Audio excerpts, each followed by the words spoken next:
Hey guys, Brix back with another Lego Transformer review. Now, this has taken months in the making, but I finally finished it. And I'm so proud, I'm so happy to be able to share this with you. It's Transformers Bumblebee. Yes, let's take a look at it. Yes, finally, Bumblebee. So long to make this, but I feel like I've gotten the most perfect design for a Lego Bumblebee that I've probably seen on the internet. So I mean, definitely leave in the comments below if you agree. If you've seen anything better, let me know, because I mean, so many hours on this. So before I really get into any features, I just want to point out the gun that I made for him. It's pretty cool. Up so you guys can see this, and I try to make it so that it does attach in vehicle mode, and it's going to attach to these pegs right here in the back, or these studs. Pretty much just attached there like so. There we go. It's kind of pointing backwards, but hey, I mean, that was literally the only place I could really find to attach it that kind of made sense or it looked right. So take that off. Let's see. So for some features, as you can see, we have side view mirrors. It does roll pretty nicely. Nice grill. It does have two functioning doors.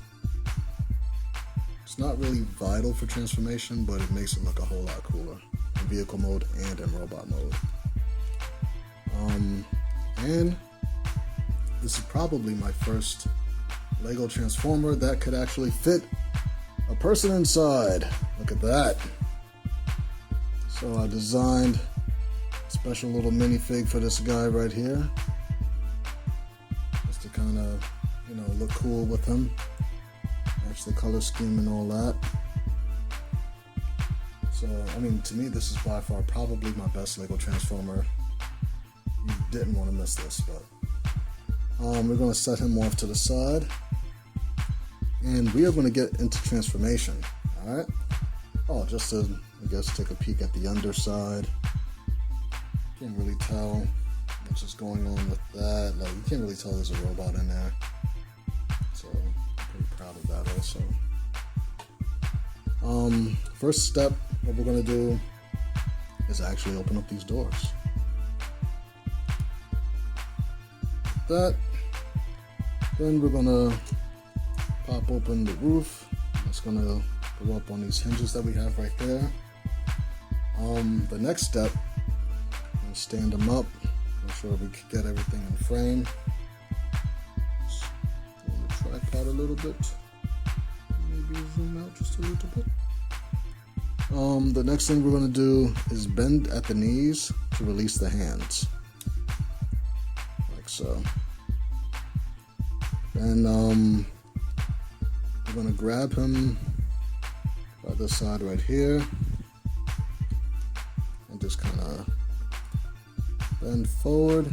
And this flap right here, which was first, you see that gray flap? That was first covering a gap that you would see in the hood of the car where the head was hiding.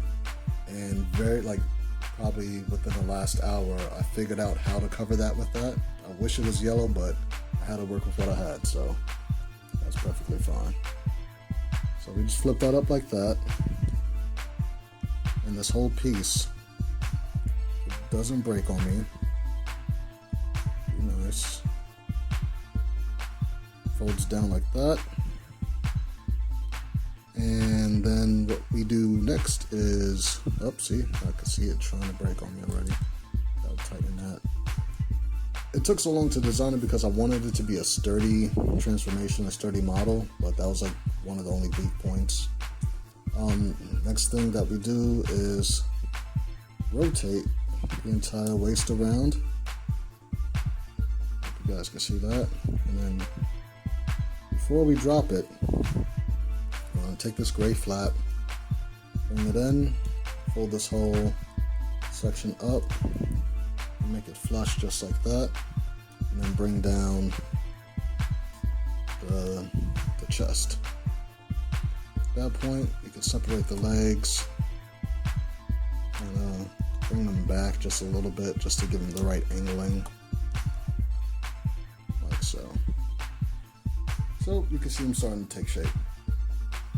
Now this is what actually took me so long trying to design it, was trying to get the front of the car to be the chest like a traditional Bumblebee, and also finding a way to clear the arms right here.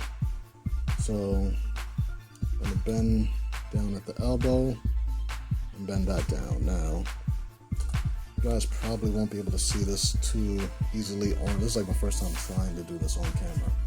But what's going to happen is that this wheel is going to fold down and rotate while I'm trying to get the arm out to get clearance from the door. So kind of bear with me, and I apologize in advance if anything falls off. So I'm going to kind of bend that straight so I can get access to this door right here. And I'm going to start spinning that around. Hopefully, if nothing breaks, because that would kind of suck. Make sure everything is nice and tight in the meantime. So I might lay it down a little bit. But it's going to move, as you can see, or if you can see. It's on a vertical clip, and it's moving on stud friction to rotate right here. So now that the wheel is down, it gives me pretty much enough clearance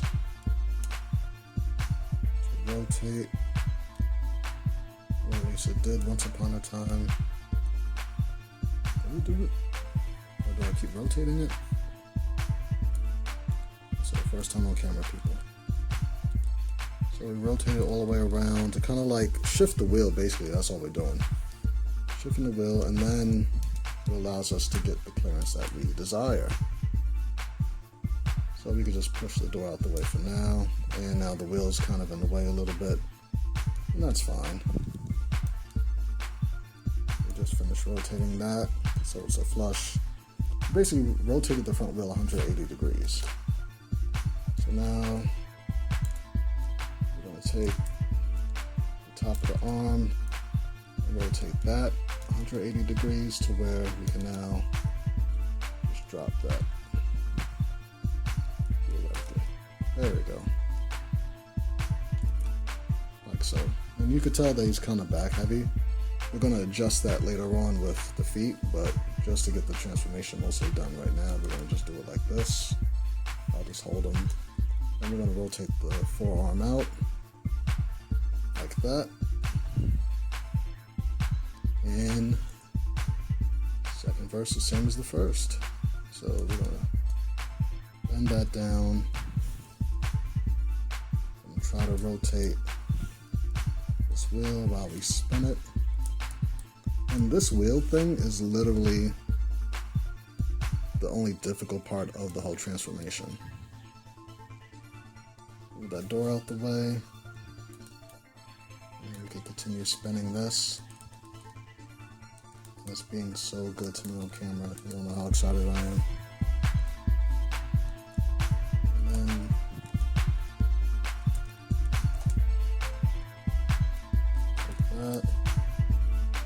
And that's that. And we could grab him here, rotate the wrist out. We are golden. So now that we got the doors out, I'm going to flip up the head and the back right here, just like that, and then flip this whole assembly down. Now that we got him there, just wiggle the head up. I got him on like a kind of robot hand. So we're just gonna wiggle him just enough to get some neck clearance and twist to the front, like so. And then we're gonna take his knees right here. Flip them up on these 1x2 flats. Just flip them right up just to give him a little bit of a knee guard. You know, his knees are like way above that. Then we're going to take, for stability, because he's so back heavy at this point, we're going to take the back of the car and rotate that down, like so. Rotate that on the other side. Now he has heels in the back, like that. And we are pretty much done. That simple. So, as you can see, he's very articulated. Pretty much bends at the shoulders right here. Go in and out. If the wheel wasn't too much in the way, goes all the way down. I try to make every joint that you see on mixel just for stability and durability. I'm trying to stray away from T-joints if I don't need to use them, but I thought this was pretty cool. His head, full 360. It could look up, it could look down, just a little bit. He's so broad-chested, so not really gonna look down, but so much. I redesigned his knees right here because, you know, he was only able to bend it but so far, but as you can see, his leg goes all the way up, and he has a 90-degree bend right there. Goes all the way back if that kibble, goes all the way back, so that's pretty good. So there's no ankle tilt, just based off of like how bulky the build is, and he's actually very small. So this is going to be in my mini scale. Even compared to my Optimus in this scale, he's roughly maybe an inch smaller than him, so I'm gonna have to redesign a whole new Optimus just to put, you know, bring Bumblebee back in the scale.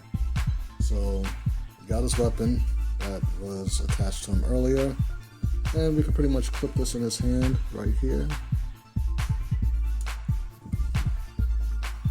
It looks pretty cool with that. Not gonna stress him too much. There's a cool shot right there. It's hard to see his head because of, you know, it's light gray against the white background, but just to kind of give you a close-up on what that looks like. But yeah, I've worked really, really hard on this. Like, I'm so happy that it came out good finally. So let's give a final spin.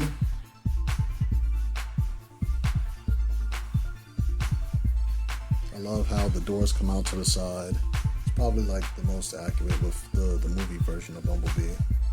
And I really wanted to get a Travis brick for the head, but I couldn't get enough clearance on the top right there. That's why this part had to be flat. I had space on the sides, but the top definitely had to be flat in order to fit into the body. But you know, it's just room for improvements. So yeah. So this is BX Brix. Wait, I'm not even facing the right way, am I? Camera's over here. There you go. This is BX Brix. I want to thank you guys for watching, staying subscribed or subscribing, liking, commenting. I definitely need those things just to, you know, keep me on the right track, figure out, you know, what I'm going to build next. Like I said, I've been working on this guy for months and, you know, more diligently within the last like 3 to 4 weeks, and I wouldn't work on anything else until I finished B. So I want to thank you guys for waiting. I mean, this is long overdue, so yeah, please let me know what you think about it. I feel like I really cracked the whole car transformer code now. Like, now that I've built this, it's like I know how to build car transformers and make them look good now. So thanks again, and stay tuned for some more videos coming up. Peace.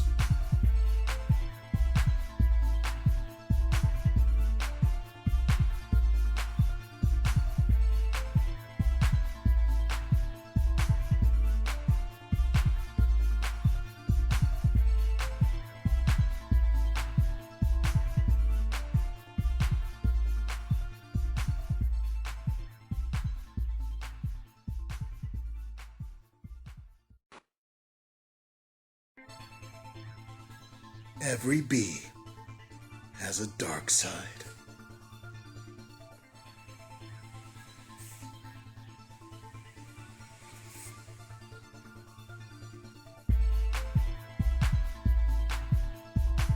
Black Wasp, coming soon.